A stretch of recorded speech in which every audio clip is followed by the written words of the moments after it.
Hey everyone, Star and Flurry coming at you on the evening of, I don't even know what the date is. I know it's the evening of Hurricane Milton, which just, God bless everybody in its way. And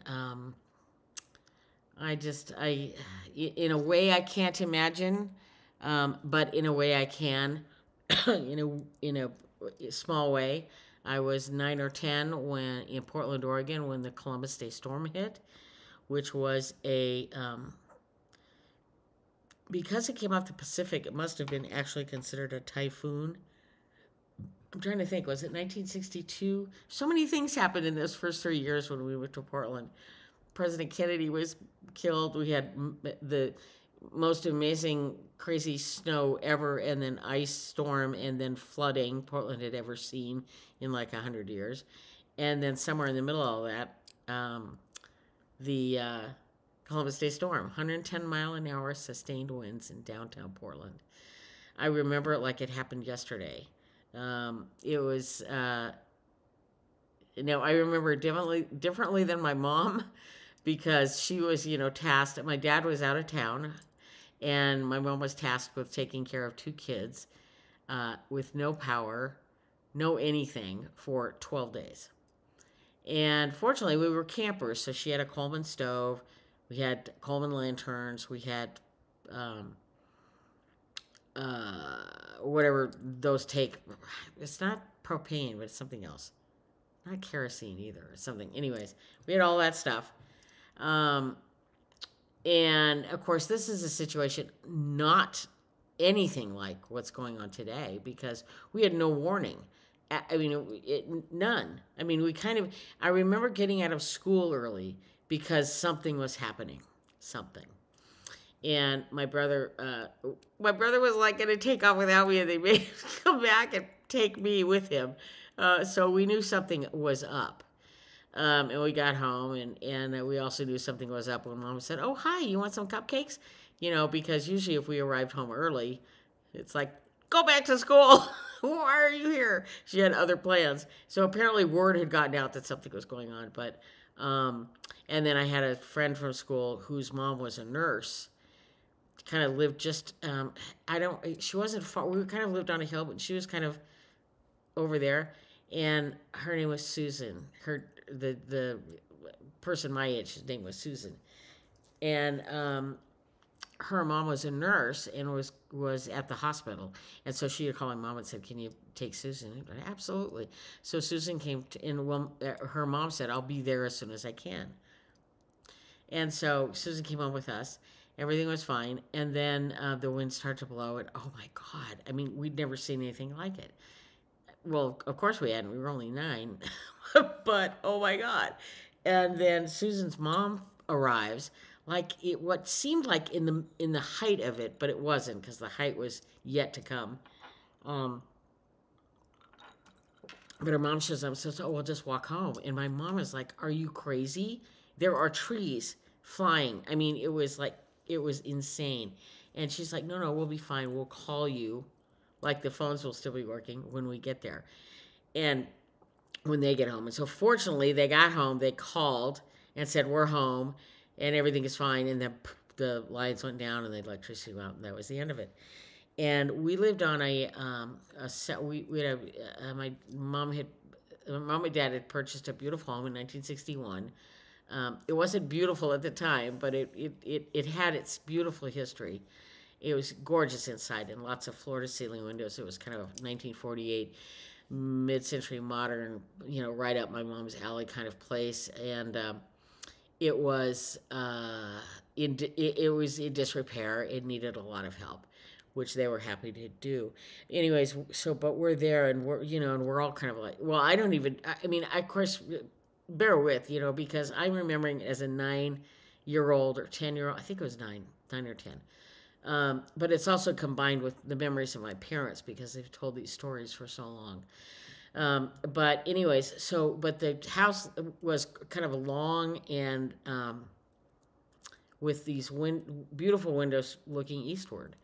And fortunately, this storm was coming from the south. And to the south of us was this woods that just huge fir trees. So I remember looking at this window, and there's just so much debris going past this window. It was like something out of the Wizard of Oz, or just this, no witches, people in canoes, but it was like just debris flying past this window, and these trees were just bent like this, and it was just unreal. But as a kid of 9, pardon me, you just don't get the possible ramifications. It just didn't. My fear came when my mom got fearful. I think, honestly, I just didn't get it. I just didn't understand what could go wrong. We were fine. We're in the house. Everything's good. It's really windy out. It's a really cool, amazing thing to see outside the windows. It's just like, get away from the windows. No. So we ended up harboring ourselves in Mom and Dad's bedroom, which is at the very north end of the house. Pardon me. And we had transistor radio, and we were listening to K something something in Portland, Oregon. I want to say KXL or KWXL or something like that. And they said, we'll be on the air until we can't be on the air anymore. And they were just reporting what was going on. And then suddenly, and we were just listening to that as a lifeline. You know, no cell phone. This is 1962, 61, 62, 63, somewhere in there. Sorry, I think it was 62. And, oh my God, October 11th. I do remember that. Columbus Day, back when it was always on the 11th, I think. So I need a beverage. Hold on. And so so it was crazy. So we huddled down in mom and dad's bedroom. Although my dad was gone, he was traveling. He worked for he didn't work for. He was the general managing partner for an accounting firm in Portland, and he was in Chicago on business. So and there weren't I think I said that earlier, there weren't cell phones or computers, anything. There was no communication going on. Phone lines had gone down early. And so we just hung out in this bedroom listening to this transistor radio, I think until we all fell asleep. I remember when the radio broadcast stopped. That I remember that. As young as I was, this was I don't want to call it a traumatic experience. It was just a really influential experience. I held on to it because it was a big deal. And somewhere in all of that, I knew it was a big deal. I should ask my brother about that because I don't know what his recollections are of the storm. Sorry. Anyways, so that was crazy. So we did that, and then so the funny part of the story is, the storm ends. We're fine. We lived on this very steep hill, and there was a house above us. Well, a couple of houses above us, one below us. We were like the only one that ended up without a major tree in some room of our home. So we were very sorry. I just gotta. It's like I feel like I'm inhaling pepper or something. So our house survived. Everything was good. We were good. And then at some point, my dad had heard that there was a major, the national news had probably picked it up, major windstorm in Seattle and Portland. And so he flew back from Chicago to, he tried to get to Portland, but they were not landing any planes in Portland. So they got sent to Seattle, which was fine. And close enough, as he said. And and so they go to the rental. He's with a couple of buddies from the firm, and he says, we'd like to rent a car. And they said, great, where are you going to be taking this car? And he says, well, we're going to be going to Portland. And she goes, oh, well, no, you're not. We're not renting any cars to Portland. And they're like, well, okay. Why is that? And she said, well, there's been a bit of a storm there. There was a huge storm in Seattle as well, but the damaging stuff was going on in Portland. And so they said, okay, fine. So they went to the airport bar, had a couple of drinks, came back and said, hi, we'd like to rent a car, please. And she goes, great, where are you going to be going? And I said, oh, we're just going to be around in the Seattle area. And she goes, great, sign here. So they rented the car and immediately left the Seattle area and headed to Portland where all of their families were. And he recalls that it was kind of amazing. And I've experienced a similar situation in ice storms where it's amazing how worse it gets the further south you get. Seattle, while being more north, is actually not as subject to incredibly cold extremes of weather. So it tends to, when it snows, it might snow a lot, but it doesn't stick around. Or it certainly doesn't, it gets above freezing, blah, blah, blah. So it just isn't subject to those kind of weather events as bitterly as Portland can be. And so Portland was suffering big time in this situation because of the wind. I think the way this, I don't know the particulars of the wind story, but anyways, it was bad. I mean, statues toppled over. It was crazy. So anyway, so they drove down to Portland, and he says it was just getting more and more he could see the destruction as they were driving down. They finally get to our house, which is amazing because I can remember going outside and it just looked like a forest. I mean, we had a paved driveway and paved roads below. But when my brother and I went out there, it was like a forest. You couldn't see any pavement. It was all covered with branches and needles, and it was just like a forest. And the sound of it still torques me to this. Torques? Is that a word? Probably not in the way I mean it. It bothers me today when I hear the sound of what are those things called? The chainsaws. It's just I don't hate it, but it unnerves me when I hear them. And I think because that's all we heard for 12 days. Anyways, my dad gets there, and we've been living off propane and Coleman lanterns and basically hot dogs and potato chips. And because, what else can you cook? I mean, we just didn't have a lot of provisions. You couldn't get to the store. There were none open. So Mom was kind of living off her pantry. Fortunately, she was a very strong pantry stocker, but not for something like this. So, I mean, as kids, we didn't even care. We were just like, yeah, hot dogs, yeah. Chips, yeah. Pop, yeah.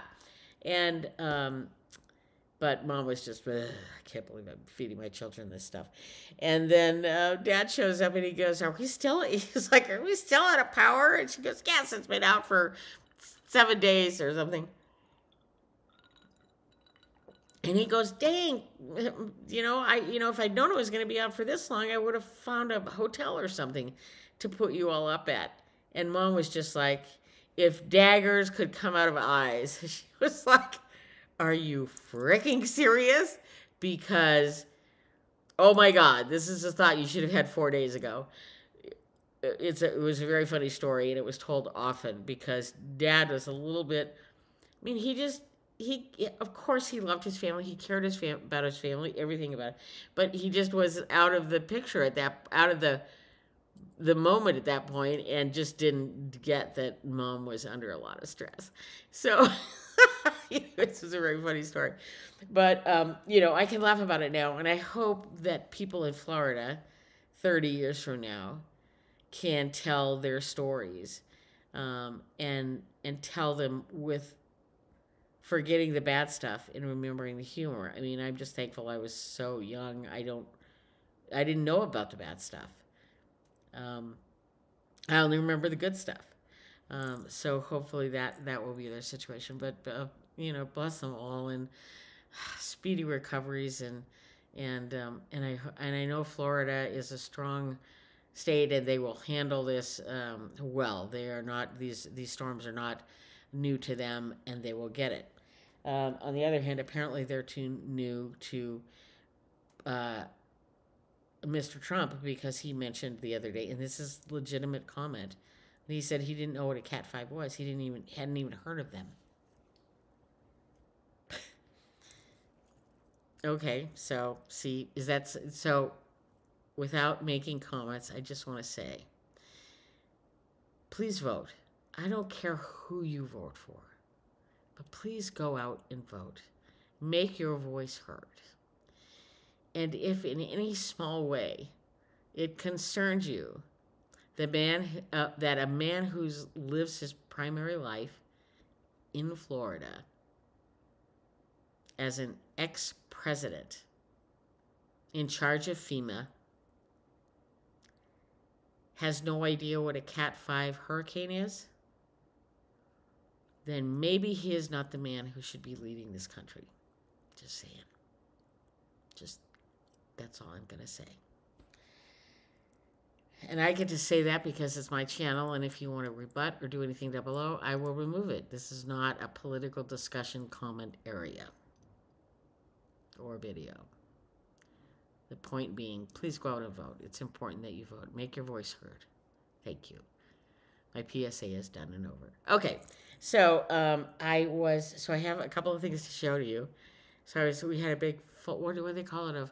It's called the Fall Fest. It was a big festival in my city, and it's got all sorts of arts and crafts and things like that. And there was a crystal place that had some really cool stuff. And but the thing that totally caught my eye, and I don't even know what, I should have been smarter about asking what kind of a stone it is, but is this little guy.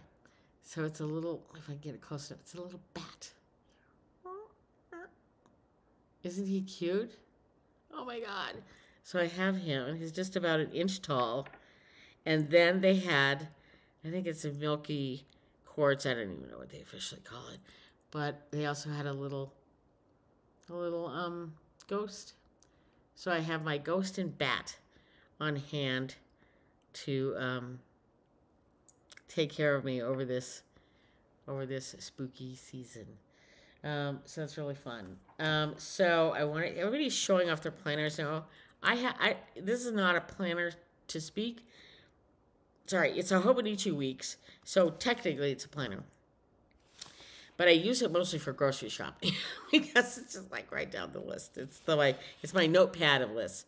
But just in the last couple of months, because I've tried several different ways of doing tarot documentation, what my daily pulls are, or if I do a daily pull, or if it's a remarkable pull or an interesting spread or whatever that I want to make notice of. And I often take photos. But I don't tend to reference those very, very much. And I really like a hard copy. So I've started, I wonder if I can open this. So I've started using, first of all, if you are not familiar with the Wiser Tarot Card sticker book, get familiar. This thing is great. So they have all, like, what do they say?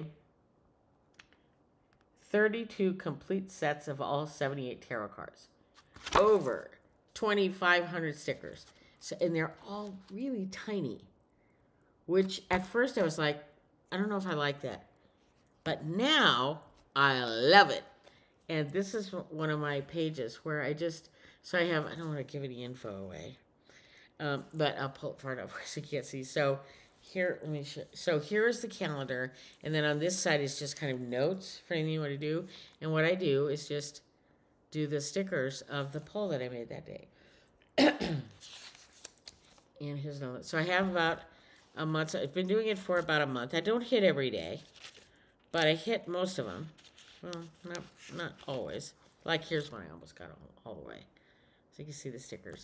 So it's really fun, and it's such a great answer to something I've wanted to do for a long time. So next year, I've ordered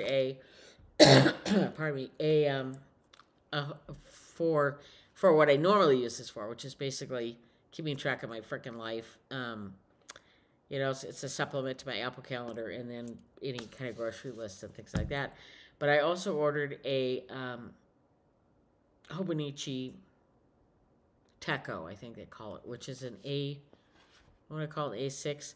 So it's like, it's this size, maybe like this, and maybe a little bit wider. But what it has is a page per day. And I think it has all the calendar stuff at the beginning if you want to document that stuff. But I really wanted something just dedicated to tarot. So, and I should have brought it over here. I'm sorry I didn't. But anyway, so I've got that. So I'm very excited. A little bit more room for polls, and then room if I want to make a comment or a memory or something on the page. There's going to be more room. On this, it's really just, you know, grocery lists and a tarot poll. I don't have much room to document. I've tried to be a journaler. I'm just not a journaler. Although I have discovered that dictation on my Mac, and I tested it out the other day, and I was like, God, I could keep a journal really easily. So I'm a horrible typer, and so journaling was always a task, and writing is just no. So if I could just talk the Hi Journal, October 9th, 2024, today sucks, blah, blah, blah, blah, blah. I just talk away and it just types for me. How cool is that? But it's a routine I'm not in, and I'm not sure I'll find myself in it at any future date. But it's interesting that that's an option, so I'm excited about that. Anyway, so this is and I got this cover. I love this cover from, it's a place called Chic. I'll link it if I can. Chic and Sparrow. CHIC ampersand Sparrow, like the bird. And what's cool about it is it has 4 pockets here. It's got pocket here. Plenty of beautiful space for your Hobonichi weeks if you choose to use it. This one happens to be the Mega, so it's the gigantic size, so there's lots of note-taking space on it. And it just fits in the back like that. Just slides right in. And then it has a great little pen holder. So yeah. And then just this, boom, close it. And this is literally goes with me everywhere I go. Notes, grocery lists, whatever. Like in the morning, I literally open it up and put it up in my kitchen. So as I'm cooking breakfast or doing whatever, eggs, avocados, whatever I need, goes right in this list. So I love it. And yeah, and this can be purchased. I think actually Amazon is carrying this now, but you can always get it at Wiser Books. So they are awesome. So what is Nancy playing with today? Let me share. So everybody's sharing a lot of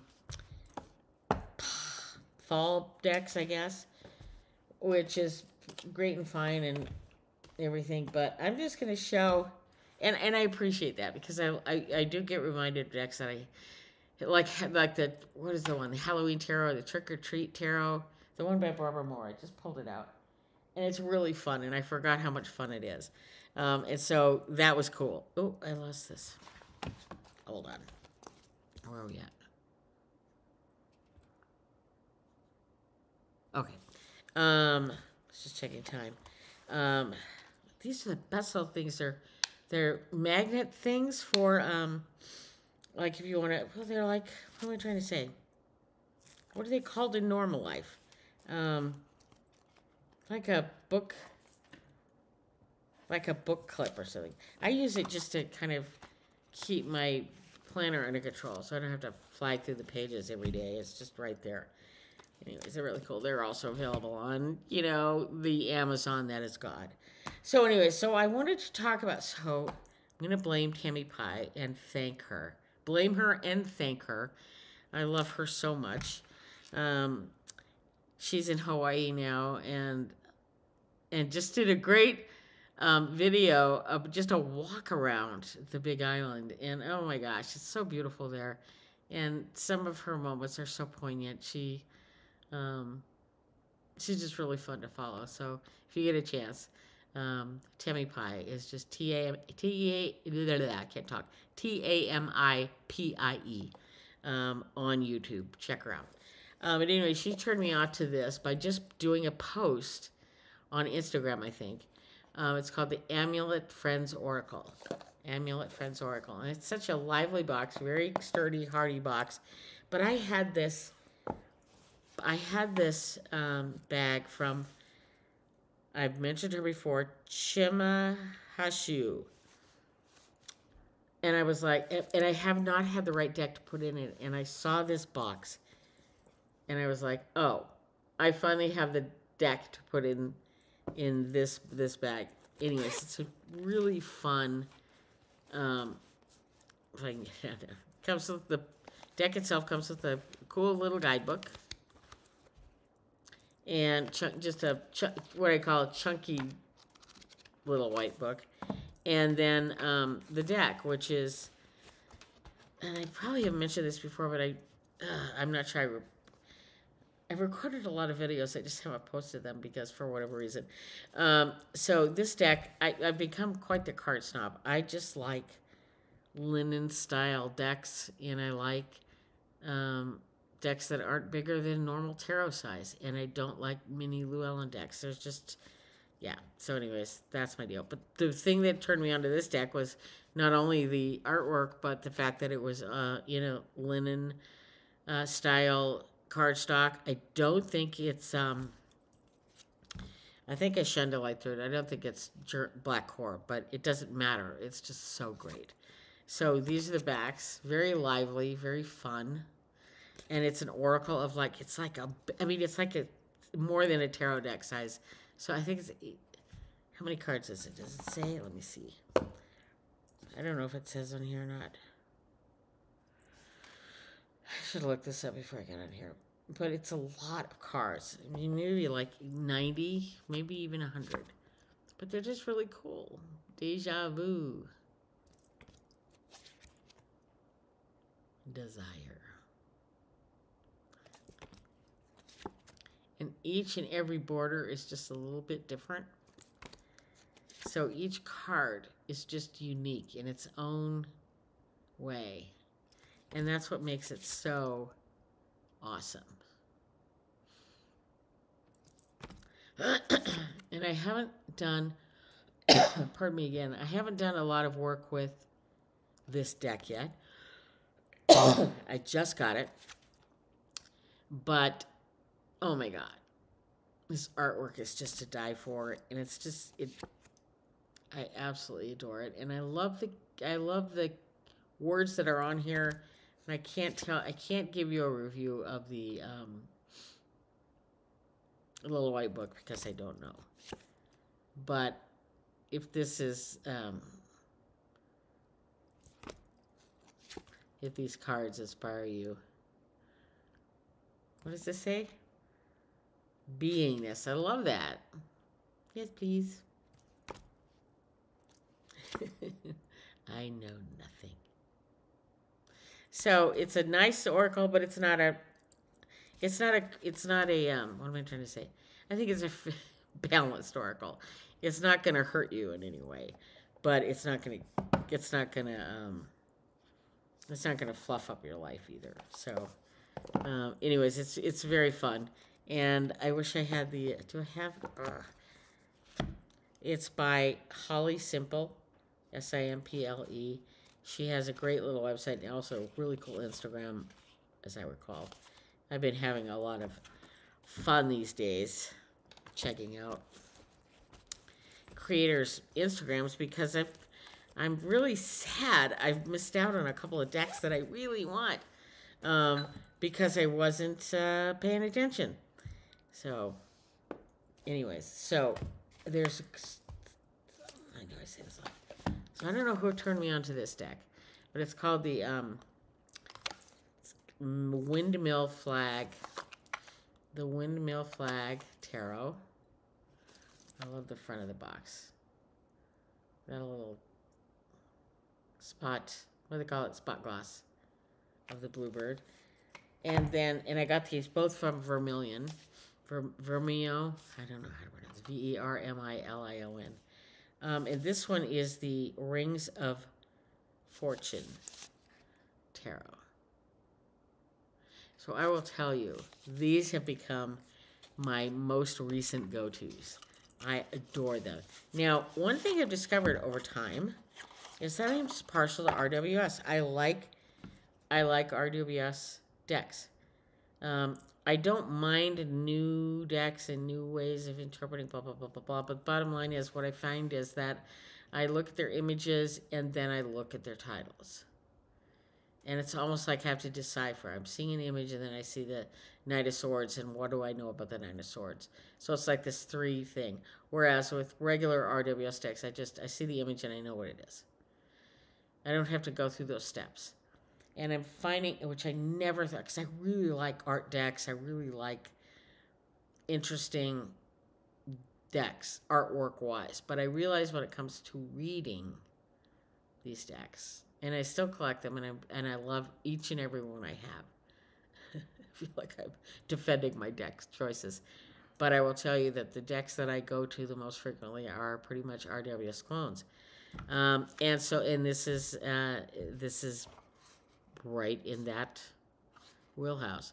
Rings of Fortune Tarot by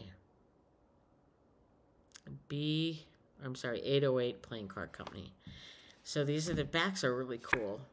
They're a little bit of woods there, and then it's almost like a cabin with a fire, or maybe it's the hermit's lantern. I don't know, but I love these backs. And then the cards are just RWS. But the thing is, these are black core, German black core, and actually I think they're 300 GSM, which is just about my favorite. I've decided it's just about my favorite cardstock for my hands. And the cool thing about this deck is it does have, in the back, it has kind of a wood grain feeling to the back of the cards, except for that one. But as you can see, these are very clone driven.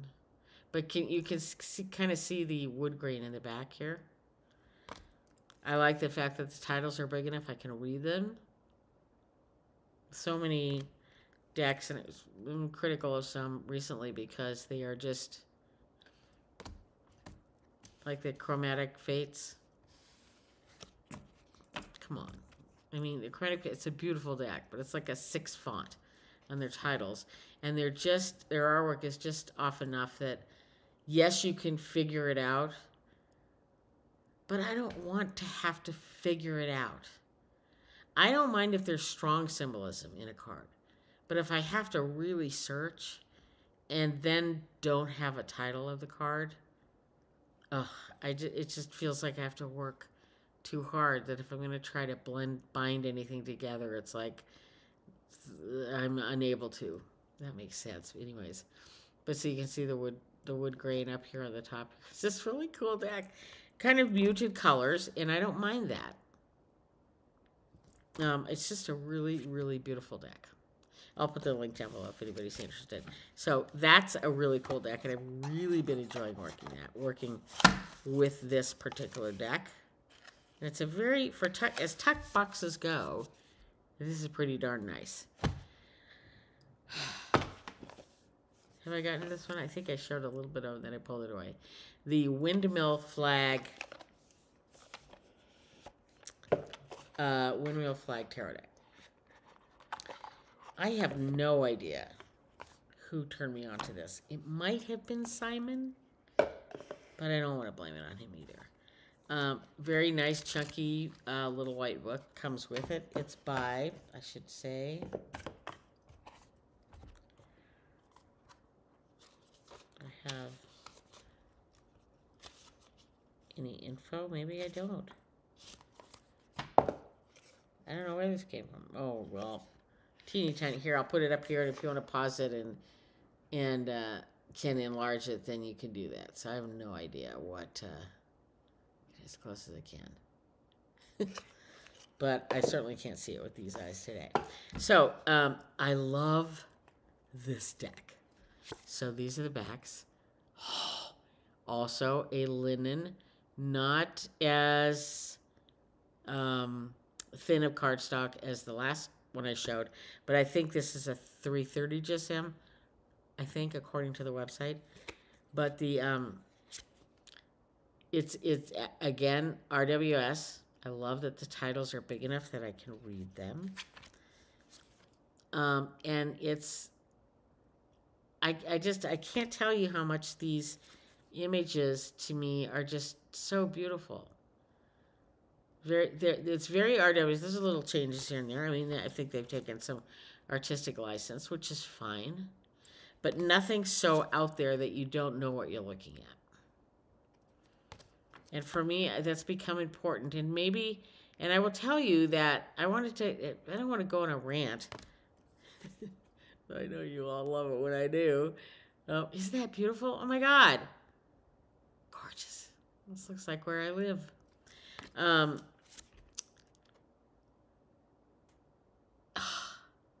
So now I've totally forgot my rant. Sorry. What was I going to say? Well, if it comes to me, I'll bring it back. Anyways, this is just... I just love this deck. And I've gone to it more and more and more over the... Isn't that... Look at that one. Ten of Swords. Nobody's stabbed, but dang. You feel it. I love that. Five of Wands.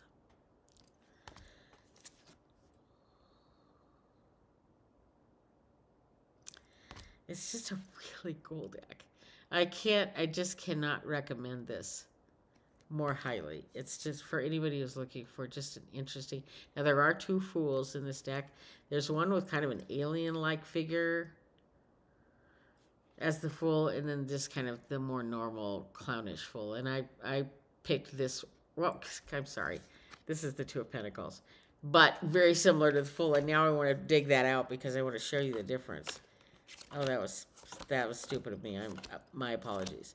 But yeah, so they have a Fool that is very similar looking to this guy, and then a one that is more like a yeah, he's like a Yoda, only regular size instead of little. Yeah, I should have done this before. Sorry. And it's interesting to me because this deck, I don't know. Oh, here it is. So here's the Alien Fool, which I didn't really care for. I don't know. Not an alien, just an ogre kind of guy. I don't like him. Also, one of the best Eight of Wands that ever existed in tarot is right here. I gotta find the Fool. Yeah. Oh, you know, one of the things that this deck kind of reminded me of is the tabletop tarot, which I love, but I am not a gamer, so a lot of the references within that deck I don't get. And I didn't know I didn't get them until I started hearing everybody talk about them. And now I feel like I don't know what that deck is about, which is sad because I really liked it at first. Now I have totally, apparently... totally lost track of the Fool, and I can't find it. But anyways, Fool looks a lot like the Two of Pentacles, except he's not the Two of Pentacles. Let me see. Oh, is this him? No. I mean, I'm going to try... I'm sorry. God, I should have done this way sooner. I'd really like to try and find it so you can see the difference. But... so there's the... Arg.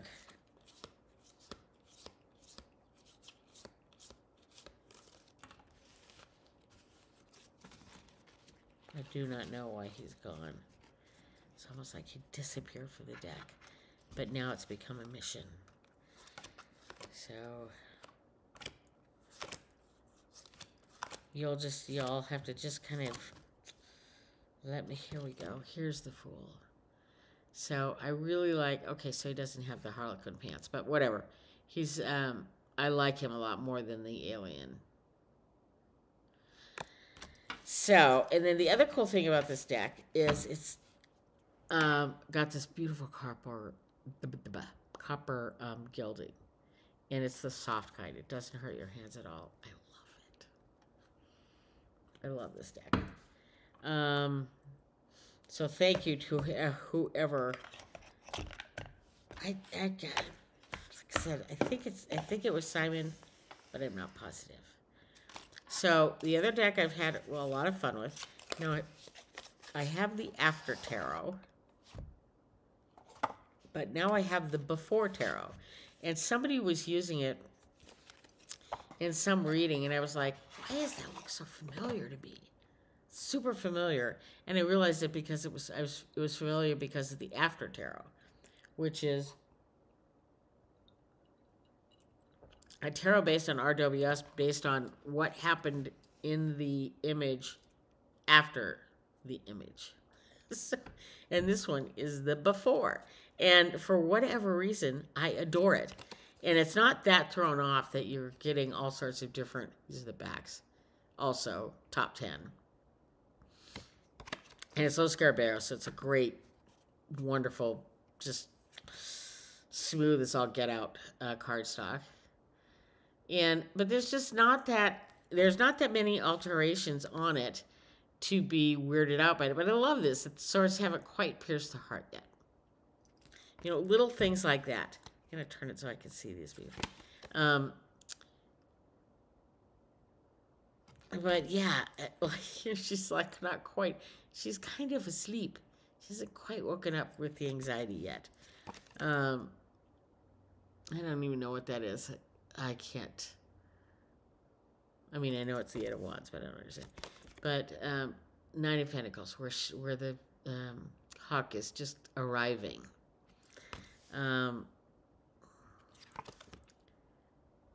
The Hermit. I mean, so many. It's just the Queen of Cups. She hasn't quite picked up the big cup yet. Hasn't quite put it all together. What that might mean to her. I love the Four of Cups, where he's like, "Oh, everything. I'm drinking now. Wait, what's, you know?" He's not regretting anything just yet. He's kind of enjoying it. So these, I love the Two of Swords, where she is just, she's tying her own blindfold. It's not on her yet, and she's tying it herself. So yeah. Just, anyways, this is just such an interesting deck in that regard. So if you have any interest in or have seen this before, I would, you know, I think about, well, we'll go through some walkthroughs, or if you want to walk through, you know, let me know, and I'm happy to do it. I don't know if anybody has done any or not, but I'm happy to do one. So everybody's going on and on about their fall decks, and I'm like, oh God, you know, Trick or Treat, Tarot, Halloween Tarot, Jack-o'-lantern Tarot, which, by the way, is one of my faves. I'd forgotten about it until somebody mentioned it, and I love that artist, but the Jack-o'-lantern Tarot, oh my God, it's just so fall, it's just crazy. But one that I came across that I'd totally forgotten about, that I just think screams fall, is the Fenestra Tarot, and I don't see anybody mentioning that deck. So let me be the one. Sorry, it's always so crooked. And there's the glare. Let me see if I can. There. Fenestra Tarot. By. I can't read it. So you have to look it up yourself. Let me see if it's bigger font here. By Chatriya. Chatriya. Let me put it up here. I think you can get this still on Amazon. It's published by US Games. 2 title cards. But this deck, okay, so let me show you the backs. Get it straight up first. So, I mean, are those not fall colors? Yes. And then okay, so the borders are a bit annoying, but I honestly don't care. I just think this is a beautifully, the color palette of this just screams fall to me, autumn. This is probably one of the, what is this, the Empress? Probably the busiest card in the deck. I could be wrong. Maybe there's some others. But,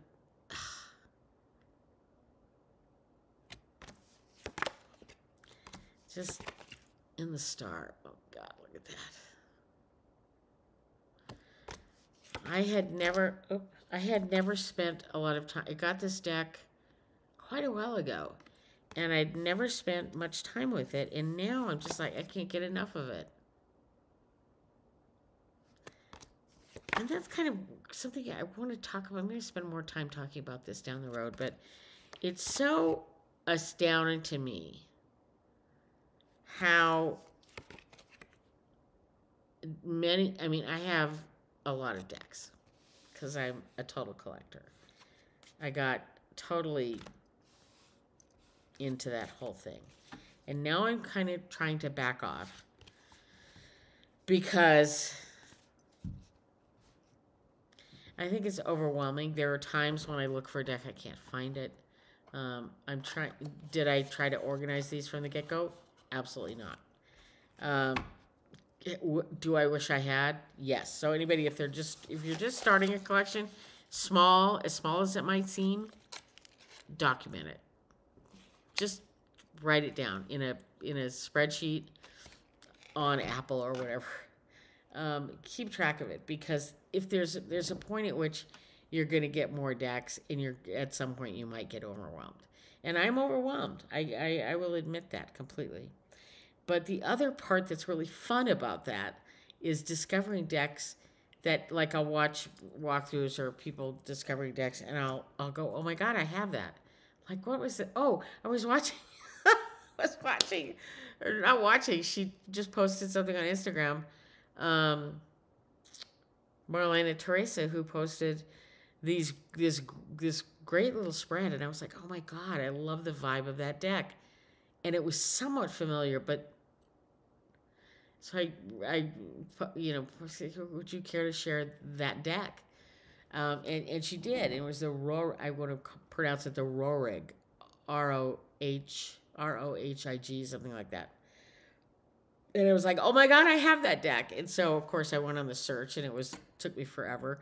But I finally found it.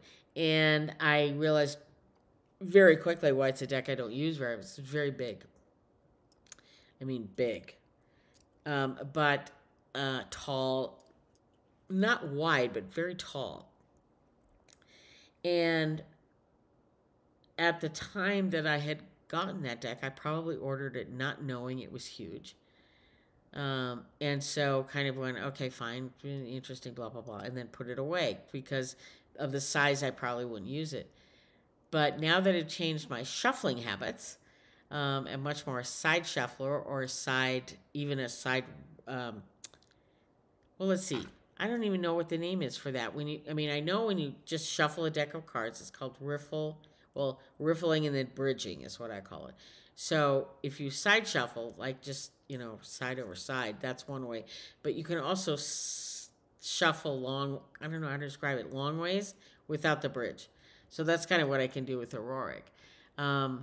If you have a deck that has decent cardstock, a lot of MJ Cullinane's new decks are capable of that beautiful side shuffling, riffle shuffling. And I'm so thankful she changed her cardstock. Anyways, getting off topic. But yeah, so what's fun about that is realizing that I have these decks and I'm being reintroduced to them with so much more knowledge than I had when I first bought them. And that is so much fun. It's like Christmas every day in this house because it's just like I'll be watching some random tube and somebody will say blah blah blah, the blah blah blah. Like today, somebody was talking about Brit's Third Eye Tarot, and I'm like, that's interesting. I'm not sure I care for the card or the artwork, but it's interesting, and I like the color palette. And then so I looked it up on the internet, and the moment I saw the box, I was like, I have that. I have no idea where it is, but I have that. So in this case, I wasn't motivated enough to go seek it out, but I know I have it because I recognize the box immediately. And if I ever get the hankering, I will go down and find it. I have a lot of my decks. It's in kind of a storage situation. And then the ones that I work with frequently or tend to access a lot, I've got close by. A lot of them, like this chest of drawers here. I used to have I don't even know what to call it. It had two doors that opened like this and two shelves. but it was really hard, and it was deep. It was hard to access. And I was like, I wish, because I have the same chest of drawers up in my bedroom where I've got a lot of decks stored. And I was like, I wish I had one of those down here. And I was like, well, okay, let's do that. And so I did. So I love this. So I store a lot of my, so the top drawer is just for electronic stuff. Second drawer is all my bagged tarots that I have in bags. God, help me if I can remember what's where. And then the bottom drawer is box tarots. So yeah, so it's really fun. I don't know why I got off on that. Anyway, so thank you so much for stopping by. Thank you for letting me share some of my decks with you, and my planner and my stickers, and I don't know what else. And prayers to everybody in Florida. Oh my God, I do not feel your pain, but I can empathize with it completely. And I know that this, whatever you're doing with this, will be with you for the rest of your life. And I hope you find a way to be okay with that. So bless you all. Thank you so much for stopping by, and we'll be back. Star Flurry out.